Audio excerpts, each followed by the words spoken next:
بسم اللہ الرحمن الرحیم نحمدہ ونصلی ونسلم علی سیدنا و مولانا رسول نبی الامین الرؤوف الرحیم اما بعد اعوذ باللہ من الشیطان الرجیم بسم اللہ الرحمن الرحیم براءۃ من اللہ ورسولہ الذین عاہدتم من المشرکین صدق اللہ العظیم وصدق رسولہ النبی الکریم الامین بلغ العلا بکمالہ کشف الدجی بجمالہ حسنت جمیع خصالہ صلوا علیہ وآلہ الصلاۃ والسلام علیک یا سیدی یا رسول اللہ وعلی آلک واصحابک یا حبیب اللہ۔ حمد و ثنا کے بعد رب العزت کا شکر بجا لاتے ہیں جس نے ہمیں اس قابل کیا کہ ہم اس کے گھر میں حاضر ہیں۔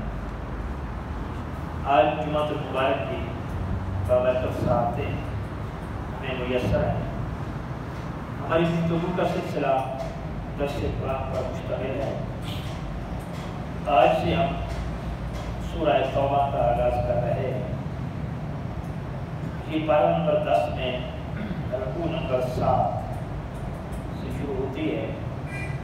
جو صورتیں نبی صورتیں ہیں طوال مفصل ان میں اس صورت کا شمار ہوتا ہے۔ 129 صورتیں ہیں، مدنی صورت ہے۔ اس کا زمانہ نزول جو ہے وہ غزوہ تبوک ہے۔ جب غزوہ تبوک ہوا تب یہ صورت نازل ہوئی۔ اس صورت کا نام سورہ توبہ کیوں رکھا؟ وہ ایسا تھا کہ غزوہ تبوک کے موقع پر چونکہ قحط کا دورہ تھا، مالی کمزوری تھی مسلمانوں کو لاحق، روم ایک بہت بڑی ریاست کے خلاف جنگ کرنا تھی۔ 30,000 کا لشکر میرے حضور نے ترتیب دیا۔ آپ نے سنا تھا کہ روم والے جنگ کی تیاریاں کر رہے ہیں اور یہاں آ کر معاذ اللہ مسلمانوں کا خاتمہ کریں گے۔ تو آقا علیہ السلام کو جب یہ اطلاع ملی تو آپ نے فرمایا کہ ہم ان کے پاس جا کر جنگ کرتے ہیں۔ تو اس کی تیاری بھی غیر معمولی تھی۔ 30,000 کا لشکر اس سے پہلے کبھی کسی غزوہ پر نہیں گیا۔ 8,000 10,000 3,000 اس سے فکر کم رہا ہے، اس سے بڑا ہے۔ یہ سب سے بڑی جنگ تھی افراطی قوت کے لحاظ سے اور مد مقابل سب سے بڑی طاقت کے حوالے سے۔ اس کی غیر معمولی تیاری بھی کی گئی۔ وہ مشہور واقعہ جو حضرت صدیق اکبر رضی اللہ تعالیٰ عنہ، حضرت عمر فاروق رضی اللہ تعالیٰ عنہ کے حوالے سے مشہور ہے۔ انہوں نے مال کے 2 حصے کیے سیدنا عمر فاروق رضی اللہ تعالیٰ عنہ اور حضرت سیدنا صدیق اکبر نے پورا مال گھر کا جمع کیا۔ یہ غزوہ تبوک کے موقع پر غیر معمولی تیاری تھی۔ اب آگے سیزن بھی فصل کاٹنے کا تھا، جیسے بالکل گندم تیار ہو اور اس سے پہلے سفر پر جانا پڑ جائے۔ لوگ عام سفر کی موقع کر دیتے ہیں، تب بھی کھجوروں کو ڈھونڈنے کا موسم تھا۔ ایسے حالات میں وقت دینا بہت مشکل تھا۔ تو مان جائے کہ حضور کے جانثاروں پر کہ 30,000 پھر بھی تیار ہو گئے۔ آج بھی 3,000 کو تیار کرنا بہت بڑا مشکل ہے، 30 کو تو بہت مشکل ہے۔ باقاعدہ فوج تو تھی نہیں کہ جو تنخواہ لیتی ہو اور اس نے جنگ ہی کرنی ہے، وہ ہر کام سے آزاد ہے۔ مسلمانوں میں سے ہی کسی کی کھیتی باڑی تھی، کسی کا تجارت کا مشغلہ تھا، بیوی بچے سب کو چھوڑ کے جانا تھا۔ بہت سے لوگ رہ گئے، بہت سے لوگ رہ گئے، کا بھی دور دورہ۔ اب جب حضور واپس آئے، میں اختصار کے ساتھ یہ اشارہ کر کے جب یہ آیت آئے گی تو اس پر ڈیٹیل کے ساتھ بات کریں۔ جب حضور واپس آئے تو کثرت کے ساتھ لوگ صحابہ یا منافقین حضور کی بارگاہ میں آ کر اپنا عذر بیان کرتے اور قسمیں کھاتے کہ میں اس وجہ سے آپ کے ساتھ جنگ میں شریک نہیں ہو سکا۔ اب غزوہ تبوک کے موقع پر جب لشکر گیا تھا تو وہاں جنگ نہیں ہوئی تھی۔ روم والوں نے جب دیکھا کہ یہ بہت بڑی طاقت لے کر آگے ہیں، یہ جانثار ہیں، یہ اتنا فاصلہ طے کر کے آئے ہیں، یہ تو موت کو گلے لگانے کے لیے تیار ہے، یہ ہمارا نقصان کریں گے، تو ان کو جرأت نہیں ہوئی کہ مد مقابلہ آ کر مقابلہ کر سکیں۔ تو پھر جو آس پاس کے لوگ تھے، جو قبیلوں کے سردار تھے، جو قبیلے تھے تبوک کے ارد گرد، وہ سبھی لوگ آئے اور آقا علیہ السلام کے ساتھ جزیہ پر صلح کر ہم آپ کو ٹیکس دیں گے، وہ آپ کی ریاست اور حکومت کو قبول کرتے ہیں تو ہماری صلح قبول کرنا۔ تو یہ دشمن کا صلح پر آگاہ ہو جانا، مد مقابل نہ آنا، یہ بھی فتح ہی ہوا ہے۔ تو جب آقا واپس پڑھتے تھے تو حضور کا شاندار استقبال ہوا، اتنی بڑی عظیم ریاست سے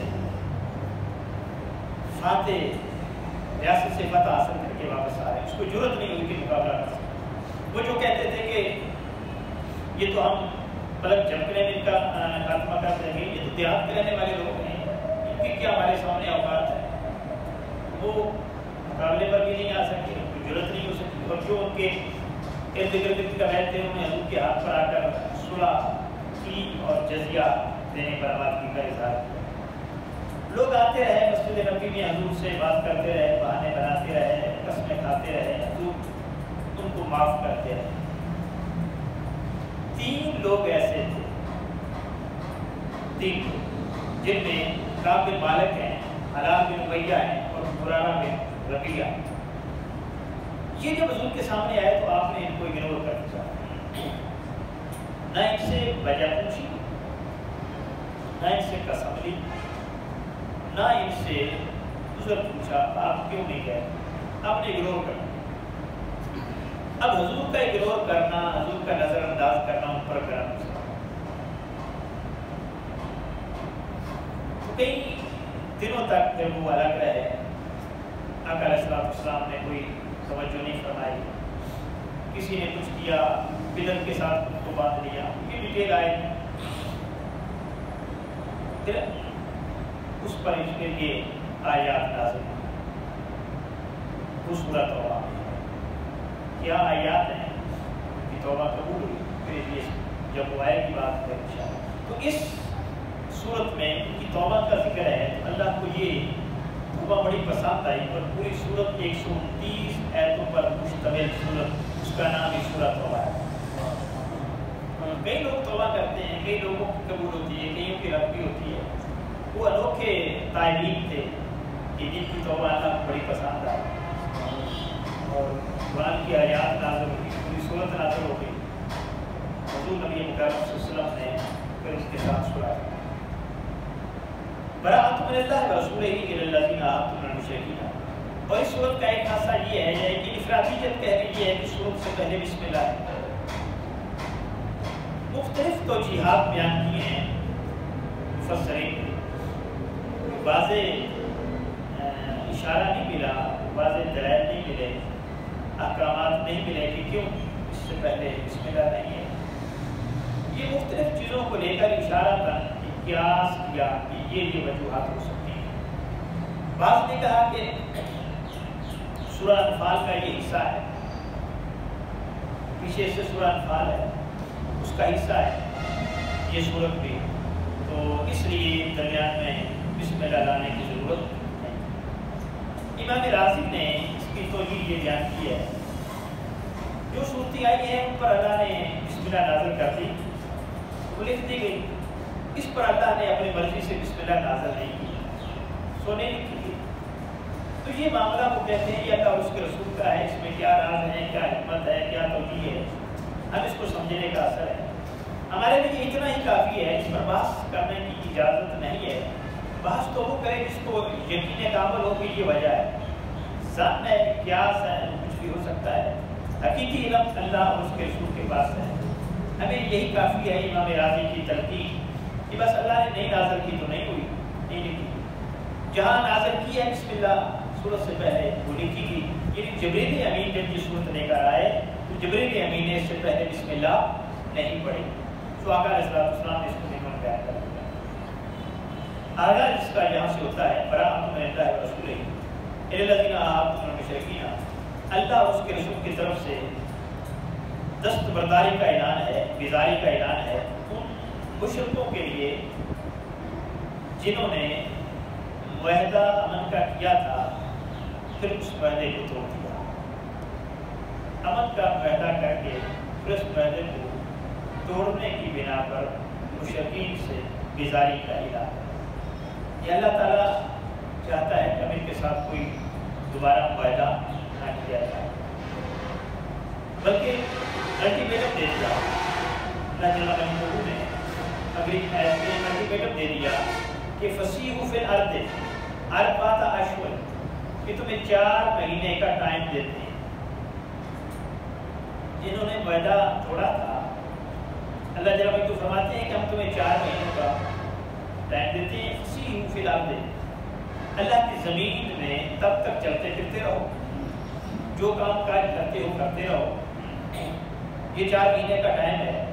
وَاعْلَمُوا أَرْبَعَةَ أَشْهُرٍ، 4 مہینے تمہیں اجازت ہے زمین پر چل کر لو. وَاعْلَمُوا أَنَّكُمْ غَيْرُ مُعْجِزِي اللَّهِ، اور یاد رکھ لو، جان لو کہ تم اللہ کو شکست نہیں دے سکو گے، اللہ کو عاجز نہیں کر سکو گے. وَأَنَّ اللَّهَ مُخْزِي الْكَافِرِينَ، بلکہ اللہ تمہیں شکست سے دوچار کر کے تمہیں رسوا کر دے گا. اللہ رسوا کرے گا، گویا شکست کی رسوائی کا ذریعہ. وَآذَانٌ مِّنَ اللَّهِ وَرَسُولِهِ، یہ اعلان ہے اللہ اور اس کے رسول کی طرف سے لوگوں کے لیے یوم الحج، حج کے دن. حج کے دن کا اللہ اعلان فرما رہا ہے، یہ اللہ اور اس کے رسول کی طرف اعلان ہے. اور حج بھی عام حج نہیں ہے، یوم الحج الاکبر، حج اکبر کا اعلان. اللہ حج کا اعلان کر رہا ہے اور ساتھ یہ فرما رہا ہے کہ ان اللہ بری من المشرکین، اللہ تمام مشرکوں سے بری ہے، یعنی بیزاری کا اعلان کرتا ہے. اب اس میں حج کے ساتھ اس کو جو نفی کیا ہے مشرکوں سے بیزاری کا، اب حج پر بات کریں گے ہم، تو وہ اس لیے کہ مشرکین مکہ یا عرب کے مشرکین کثرت سے تو اسلام قبول کر چکے تھے، لیکن جو رہتے تھے ان کے لیے وہ ننگے بدن طواف کیا کرتے تھے، وہ تالیاں بجاتے تھے اور ان کو بھی حج کرنے کی اجازت ہے. اب اس آیت میں اشارتاً یہ بتا دیا، اور پھر حضرت علی مرتضیٰ کو جب بھیجا 9 ہجری میں حضرت سیدنا صدیق اکبر کو حج کے قافلے کا امیر بنا کے بھیجا، مسلمانوں کو حج کی اجازت دی. پیچھے حضرت علی کو بھیجا کہ آپ وہاں پہ اعلان کرتے ہیں کہ آج کے بعد کسی مشرک کو حج کرنے کی اجازت نہیں ہو. جس نے جو پہلے کر لیا ہے سو آج کے بعد کوئی مشرک حج کر سکے گا. مشرکوں کا داخلہ آج کے بعد حرم کعبہ میں فَإِن تُبْتُمْ فَهُوَ خَيْرٌ لَكُمْ، اگر تم توبہ کر لو، اللہ کو مان لو، پھر تمہارے لیے بہتر ہے. وَإِن تَوَلَّيْتُمْ، اور اگر تم روگردانی ہی کرتے رہے، اللہ اور اس کے رسول سے دوری ہی اختیار کیے رکھی، فَاعْلَمُوا أَنَّكُمْ غَيْرُ مُعْجِزِي اللَّهِ، تو یاد رکھ لو کہ تم اللہ کو شکست نہیں دے سکو گے. وَبَشِّرِ الَّذِينَ كَفَرُوا بِعَذَابٍ أَلِيمٍ، اور آپ ان کو بتا دو کہ اللہ کی طرف سے تمہارے لیے دردناک عذاب ہے. اب جب معاہدہ 4 مہینے کا ٹائم دے دیا، الٹیمیٹم دے دیا، تو 4 مہینے گزرنے کے بعد پھر آپ نے فرمایا، اللہ جل وعلا فَإِذَا انْسَلَخَ الْأَشْهُرُ الْحُرُمُ، اور جب یہ عزت والے 4 مہینے گزر جائیں، فَاقْتُلُوا الْمُشْرِكِينَ حَيْثُ وَجَدتُّمُوهُمْ، پھر ان کو قتل کرو جہاں بھی پاؤ، جہاں بھی پاؤ مارو. حکم دے دیا۔ اب 4 مہینے کون سے ہیں؟ محرم کے مہینے سے مراد ہیں احرام عزت والے احترام والے مہینے، جن میں قتل و غارت جائز نہیں تھی۔ ان مہینوں میں قتل و غارت جائز نہیں ہے، جنگ جائز نہیں ہے، تو فرمایا کہ جب وہ ختم ہو جائے، وہ شوال ہے، ذیقعد ہے، ذوالحج ہے، محرم ہے۔ اب یہ 4 مہینے عزت والے حرمت والے کیوں ہیں؟ یہ زمانہ جاہلیت میں بھی تھے۔ اس کی وجہ یہ تھی کہ ذوالحج میں حج ہوتی ہے، حج سے 2 مہینے پہلے لوگ حج کی تیاری کرتے ہیں، پھر حج کا سفر کرتے ہیں، ان کو مہینہ 1.5 مہینہ 2 مہینے لگ جاتے ہیں حرم کعبہ پہنچتے ہیں، اور پھر آگے حج کا مہینہ یہ 20 دن، اور پھر آگے محرم کا مہینہ، یہ 1.5 مہینہ 1.5 مہینے سے زیادہ، 2 مہینے۔ اب یہ پھر واپسی کا سفر کیا کرتے ہیں، اور زمانہ جاہلیت میں بھی یہ ایگریمنٹ تھا کہ ان 4 مہینوں میں چونکہ لوگوں نے حج کرنا ہوتا ہے، طواف کرنا ہوتا ہے، اللہ کے گھر کا دیدار کرنا ہوتا ہے، سو ان میں ہم جنگ نہیں کریں گے۔ مختلف قبائل کے درمیان جنگ بندی کا معاہدہ تھا، جو سمجھیں ان 4 مہینوں میں جنگ بندی کا معاہدہ تھا۔ وہ زمانہ جاہلیت میں بھی جنگ نہیں کیا کرتے تھے۔ اسلام نے بھی اس معاہدے کو برقرار رکھا، اور اسلام نے بھی ان کو احرام والے احترام والے مہینے قرار دیا، تو فرمایا کہ اب تم اس میں جنگ نہیں کرو، اور جب یہ مہینے ختم ہو جائیں تو پھر ان کو پکڑو، جہاں ملتے ہیں پکڑو، جنگ کرو، وَخُذُوهُمْ، ان کو گرفتار کرو، یہ لفظ ہے، پکڑو، فَاقْتُلُوا مشرکین سے جہاد کرو، ایسو بجا تم جہاں تمہیں ملے۔ اب جہاد کی صورتیں کیا ہیں؟ وَخُذُوهُمْ، ان کو گرفتار کرو، پکڑو، وَاحْصُرُوهُمْ، ان کو قید کر دو، وَاقْعُدُوا لَهُمْ كُلَّ مَرْصَدٍ، اگر تمہارے قابو میں نہ آئے پھر تاک لگا کر چھپ کر بیٹھ کر ان کا انتظار کرو، ہر صورت ان کو پکڑو۔ فَإِن تَابُوا، اگر مشرکین توبہ کر لیں، راہ راست پر آ جائیں، وَأَقَامُوا الصَّلَاةَ، نماز پڑھنے لگ جائیں، ایمان قبول کرنے کے بعد، وَآتُوا الزَّکَاةَ، زکات دینے لگ جائیں، فَخَلُّوا سَبِيلَهُمْ، پھر آپ ان کا راستہ چھوڑ دو، آزاد کر دو۔ ان اللہ غفور الرحیم، اللہ تعالیٰ بخشنے والا اور مہربانی فرمانے والا ہے۔ بھائی احد من المشرکین استجارک فاجرہ، اگر کوئی مشرک تمہارے پاس پناہ لینے آ جائے اسی معاملے میں، اجر ہو، آپ اس کو پناہ دے دو، حتی یسمع کلام اللہ، پھر آپ اسے اس کی جائے امن تک پہنچا دو۔ ذالک بأنہم قوم لا یعلمون، یہ اس لیے کہ وہ لوگ حق کا علم نہیں رکھتے۔ اسلام میں پھر بھی ہے کہ پناہ لینے آ جائے کہ مجھے سوچنے کا موقع دے دیں، میں فلاں مسئلے میں آپ سے پناہ مانگتا ہوں، تو آپ اس کو پناہ دے دیں۔ تو یہ حکم ہے مشرکین سے جہاد کریں۔ اب سوال ایک پیدا ہوتا ہے کہ کیا اب یہ حکم ختم ہو گیا؟ اس کا جواب نفی میں ہے، حکم تو اب بھی برقرار ہے۔ جب اسلام پہلے نے کہا تھا کہ ان کو جہاں ہیں پکڑو، جب اسلام طاقت میں آ گیا پھر کہا ان کو پکڑو، کیا جزیہ پر صلح کر لیں ٹیکس دینے پر، یا پھر آمادہ ہو جائے جنگ کے لیے؟ حکم تو ابھی باقی ہے۔ وجہ یہ ہے کہ امت مسلمہ کمزور ہے۔ آج بھی امت مسلمہ طاقت میں آ جائے تو جو تھوڑے بہت رہتے ہیں ان کو کہو کہ ہمارے ساتھ جزیہ پر صلح کرو، ہمیں ٹیکس دو، یا اسلام قبول کرو، نمازیں پڑھو، زکات دے دو، اور اگر نہیں کرتے تو پھر جنگ کیا ہے۔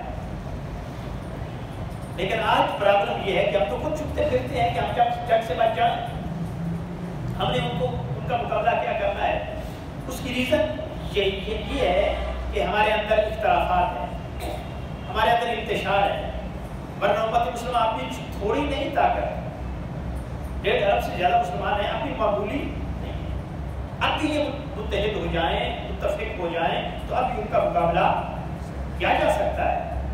یہ فلسطین، یہ اسرائیل کیا ہے؟ بچوڑا سا تو ہے، پوری امت مسلمہ کو آگے لگایا ہوا ہے۔ یہ کیا ہے؟ یہ کہاں کی ہماری غیرت، کہاں کی ہماری عزت، کہاں کی ہمارا غلبہ؟ اور اتنے ڈرپوک لوگ بن گئے، بزدل بن گئے. اب بزدلوں کو اللہ غلام کرتا ہے اور بزدل بن کر پھر کے برکتیں نہیں آتی، رحمتیں نہیں آتی، اللہ ہماری دعاؤں کو سنتا نہیں. بزدلوں کا حشر کیا ہوتا ہے؟ اللہ ان کو اپنی رحمت سے دور کر دیتا ہے. پھر پوری امت مسلمہ بزدلی کا شکار ہے. کوئی ڈھنگ سے بیان دینے کو تیار نہیں، کوئی آواز بلند کرنے کو تیار نہیں، اپنی امت کا اجلاس بلا کر ان کو واضح پیغام دینے کے لیے تیار نہیں.